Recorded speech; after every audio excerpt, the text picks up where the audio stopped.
random selection number 2 takes the floor.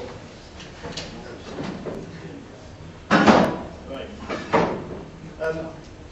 Basically, Jacob, you just said that there would be the 1-10% of every country in the world, which is fair enough if you're one. But if you take China and it's one child per family example, there are lots of mainly women, like girls, who are sort of abandoned by their parents and therefore wouldn't really have an education. So you can't really say they're in the bottom 10%. They haven't had a chance to be in education.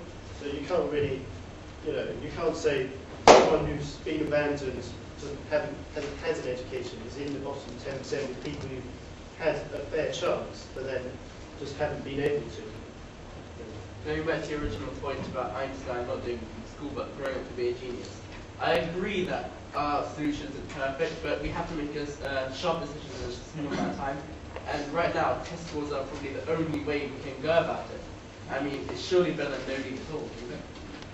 Well, no, because if you just go by test scores, there'll be people, going back to Jake's point, 1-10% every country. Someone in the bottom 10% of, say, Britain, could be put away, but then they could be in some the top 20% of another country.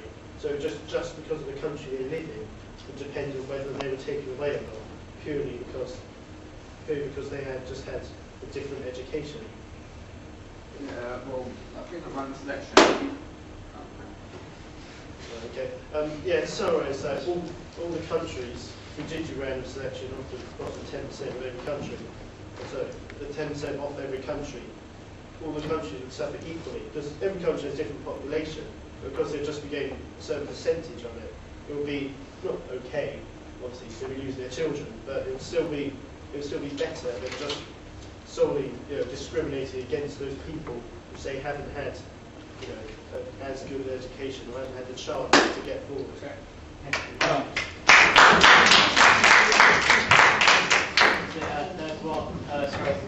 Let's see a third world country.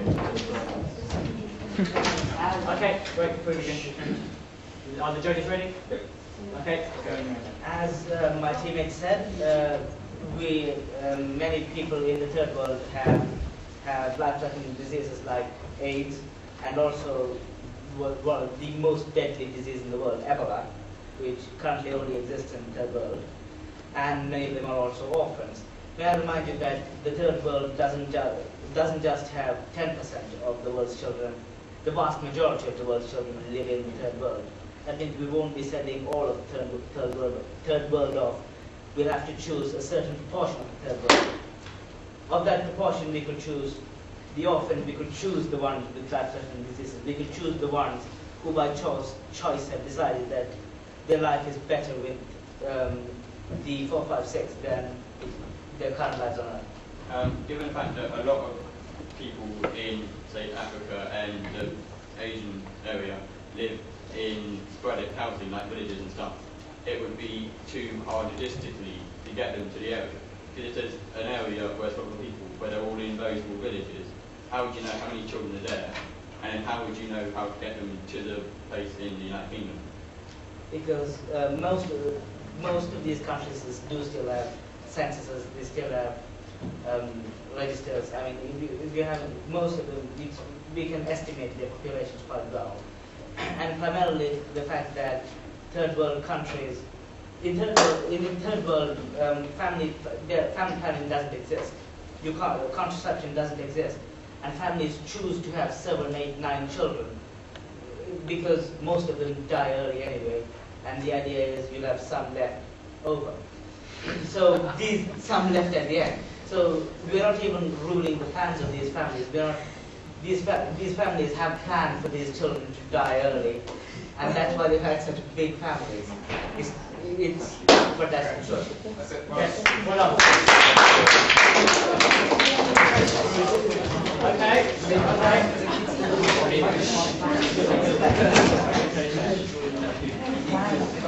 Will the judges like a few minutes before? Yeah, will the judges like 2 seconds before we go to points on the floor? Okay, now it is time for points on the floor. We're going to take 5 questions like last time. Anybody happy? Could we just have a bit of restriction restriction, so there's no more than 2 per team, because Yes. what we'd like to see, and everyone Oh yeah, sorry, addresses. Sorry, I completely forgot. We've got to do the addresses first. Sorry, I completely forgot. We're going to give them each 45 seconds because there's 3 of them. Okay? Fine. Okay. So, addresses. Address all, please. First. yeah. I'm so sorry about that.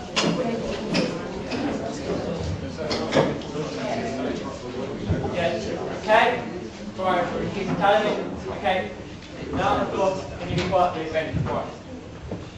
Okay. Please go in your own time now. I want to address the war and peace options. Time and time again, the emotional value of humans has shown to be sometimes erratic, so sometimes must rely on cold, hard logic. Look at war. With that option, you could possibly doom the whole human race. Gone in an instant. There are no weapons. And peace. You can make peace. You can try it. You can try and try again. But who knows what will happen? They could say, we don't want peace for you. We're better than you. We're stronger than you. We have nothing to do. We have nothing to do with you guys. And we're suggesting that giving 10% of our children, of the stupidest children, to them, that gives us a firm footing with the 4, 5, 6. That gives us more friendship for them. And that might even lead to peace. Although peace isn't a bad idea, it is nonetheless the best option. It's the best option in the end. But right now, the best option is giving 10% of those stupidest children. Okay. Please may random selection addresser take to the floor. Right, start with your own. Okay, war. These people, the aliens have come light years. Therefore, they obviously have far greater knowledge than we do. Having a war with them would fail. And using a quote from Doctor Who to support your point that only the Sotawans can argue with nuclear weapons is, let's say, not feasible in a court of law.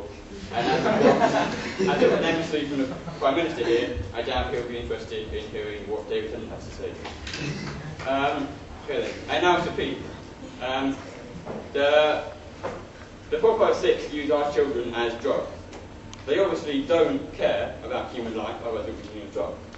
So saying to them, okay, we don't want to give you our children, but come have a talk, why wouldn't they just kill us and move on to the next one? And last time they didn't use the virus, so why would they start now? Great. Please may we have the third role addresser take to the floor. Right then, when you're ready, go ahead. I'm going to give him time to write.